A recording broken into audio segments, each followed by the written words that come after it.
Hey, what's going on, everybody? We Phantom here. And, yeah, got another double feature for you guys tonight. We got an American Werewolf in Paris. Bam. And, requested from Mr. Dogtown Man, it is Don't Go Into the Woods Alone. So, let's get things started here. American Werewolf in London. Oh, sorry, American Werewolf in Paris. Yeah, you know what? Honestly, I like this movie. This gets shit on by everybody, including like the filmmakers and the cast. Like they just take big shit on it. They're like, yeah, fuck that movie. I like it.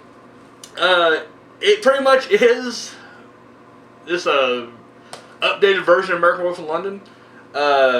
You know, it's considered a sequel, but it's really more of a remake. The basic premise is three American guys are going on this like daredevil tour through Europe, and along the way, main boy meets this girl who turns out to be a werewolf, and she belongs to like a pack.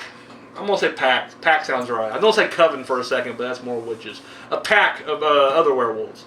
And of course, just he eventually gets bitten, and then he himself also turns into a werewolf. Yeah, that's it. I mean, literally, if I'm sure you've seen this one. Or maybe you haven't. I don't know. I can see people skipping over it because they've heard such bad things. When it came out, because it came out in '97, that was like the big like rejuvenation of horror, and it definitely has like that Scream look to it, that glossy teen slasher kind of look, and even the feel of it kind of feels a little bit like I don't think it's Dimension, but it has a Dimension feel to it. It's not Dimension. But yeah, I like it because I noticed when I was watching it, because it's been a while since I've seen this one. I would easily say it's been almost 10 years. I think I bought this DVD back in '05.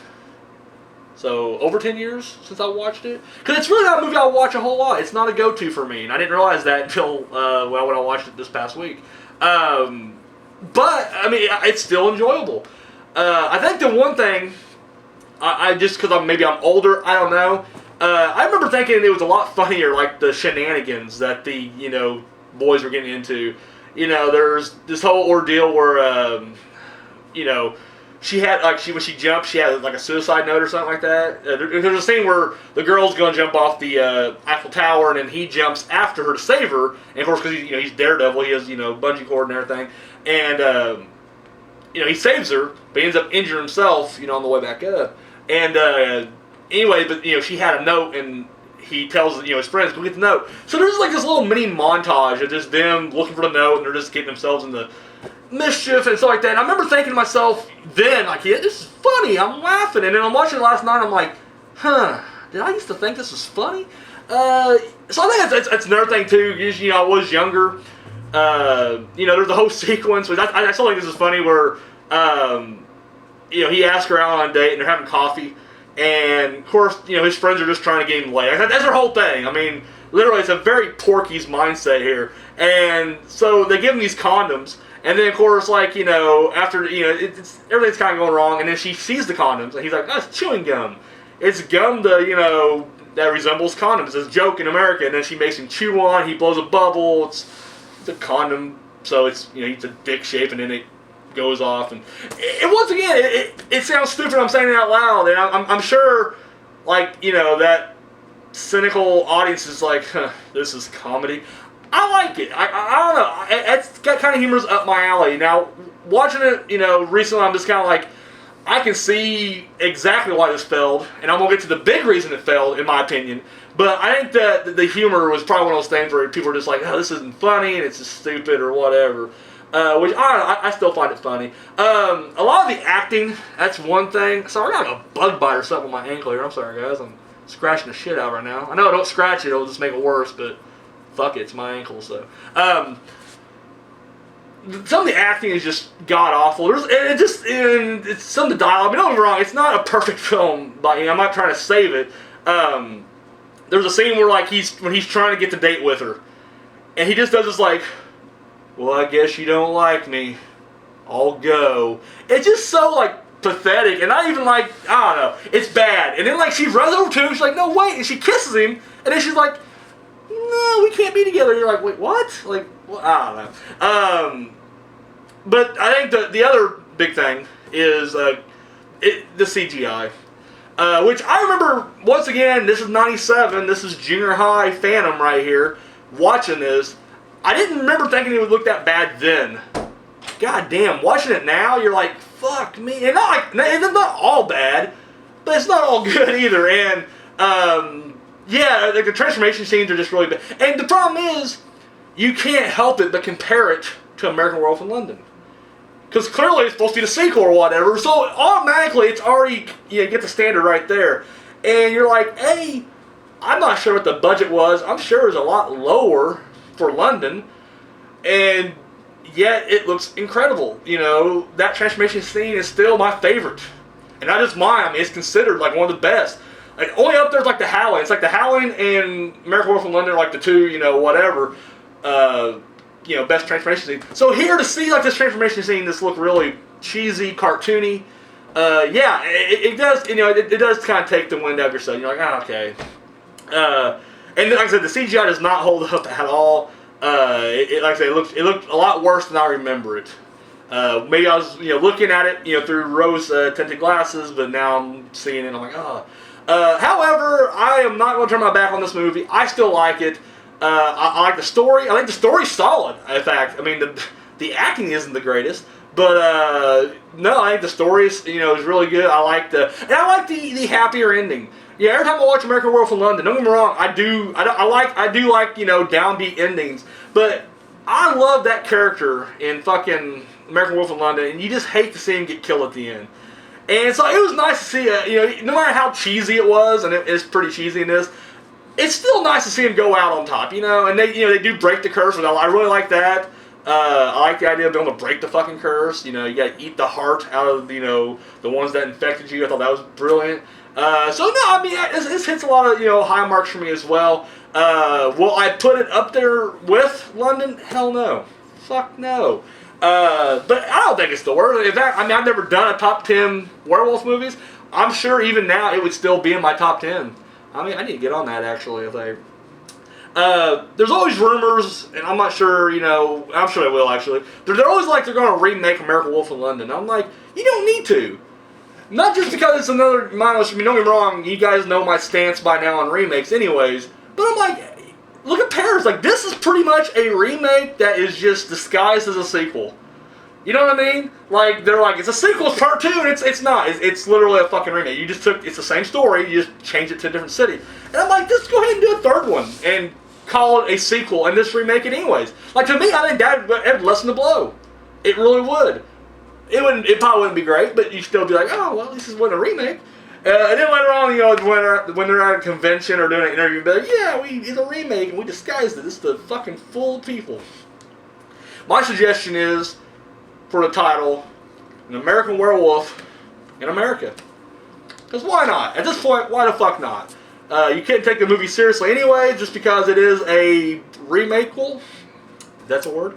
So yeah, just go full out ridiculous with it. Have them in Europe. Have the American, the American boys in Europe coming back. And then when they get on a plane, there is a werewolf already on board. And we don't know backstory much about the werewolf, but basically the werewolf was attacked. And he doesn't quite know he's a werewolf. He's just trying to get the fuck out of, Europe, go back home. And of course he wolfs out on the plane, pretty much wipes out everybody. And of course, the pilots barricade themselves in the cockpit, so it's going to be safe to land. But basically, this werewolf is tearing ass through everybody. I don't know. Somehow they get sort of... I mean, it's a movie called American Werewolf in America, so logic's going to be out the window. Somehow the werewolf gets killed, but he bites the boy, and he's like the last one that survives this plane. And then, of course, it lands, they get him to the hospital, and then he can wolf out and just insert the rest of the movie there. Yeah, I think it'd be great, but it's just me. That's just my opinion. Just my opinion. I would much rather see that than a remake of London. So yeah, American Werewolf in Paris. I'm sorry, I don't know. This review just kind of went off the fucking tracks. I like it. I recommend it. But I will tell you right now, you probably won't like it. I can see this one. This is, it's already been shit on by everybody, so I can understand if you don't like it. So just go into it knowing like it is nowhere near fucking London at all. But it's still enjoyable. I like it. I think it's still a fun ride. So a little funny side note: the girl I don't know how to pronounce her name. Julie Delpy. The French chick in this movie. She literally, I mean, because once again, everybody just shits on this movie. She's like, the only reason I did the movie was to pay my rent. There you go. I still like it. I'm a fan. And she showed her tits, so, you know, she showed her tits to pay the rent, so I'm proud of you. So, yeah, that's American Werewolf in Paris. Moving on to Don't Go Into the Woods Alone, a short Russian horror film from last year, actually. Really short. I'm talking uber like fucking 7 minutes short. I'll be honest with you, not a fan. The basic premise is this dude is he's on the phone with somebody and he's like, you know, we're set up a meeting in the middle of the fucking woods. Like they never start off at the edge or you know in a part. No, it's like he's in the middle of the fucking woods. He's like, I'll meet you, and he just keeps walking deeper into the woods. Like it's just like. I get it. Like I'm assuming these are all kids. They basically probably filmed this on their property in the backyard, and they got a heavily wooded area. And that's I get it. But like in the story, he's always like, "Come meet me in the woods." Like he don't even give directions. He's not even just like, you remember that tree that follow the creek, take a left. You know, there's a big rock. No, he's just like, meet me in the woods. All right, I'll be right there. It's so ridiculous. It's very amateurish. And then of course he's being stalked in the woods, and this goes on for 7 minutes. I'll be honest with you, this was not a thing. And I just watched, cause I just did Turn Heel a couple weeks ago, and it was very similar. You know, it was like 15 minutes long, but to me it was more enjoyable because I mean it just had it had more of a fun feel. This was taking itself way too fucking serious. And maybe they don't think it worked. Maybe they're just like, we're just having fun, we're goofing off, and here's the result. But I felt like it was just like, it was almost a chore to watch, and it was only 7 minutes. It was 7 minutes long. It was 7 fucking minutes long, and I literally moved the mouse to see how much time I got left. I was like, oh fuck, we're still going. Okay. Yeah, it's hard for me to recommend this movie. I mean, it is 7 minutes, so I mean, I guess if you got 7 minutes to spare, check it out. It's a slasher. It's a 2-person fucking movie in the woods. In the woods. Don't go in there alone. Even if you're planning on meeting somebody, don't go in there alone. You'll pay, and he does. So I can't really. It's hard to review something that short, but that's my review right there. American Werewolf in Paris, thumbs up. Don't go in the woods alone, thumbs down. Yeah, that's all I got. So yeah, there you go, guys. Have a great weekend. I don't know about you, but dude, it's fucking nice out right now. Like I don't know. Like now it feels spring. Like I don't know, it was like we didn't have much of a winter at all. I don't know about your guys' area, but in my area, in my neck of the woods, like winter was just almost non-existent. But then when it became officially spring, it was like the cold came back. Like the other day, I wake up and there's like frost on my windows. I'm like, what the fuck? Are you kidding me? So now it feels like it's officially spring. So I'm gonna go out and enjoy this show right here. So guys, have a great weekend. I'll see you guys Monday.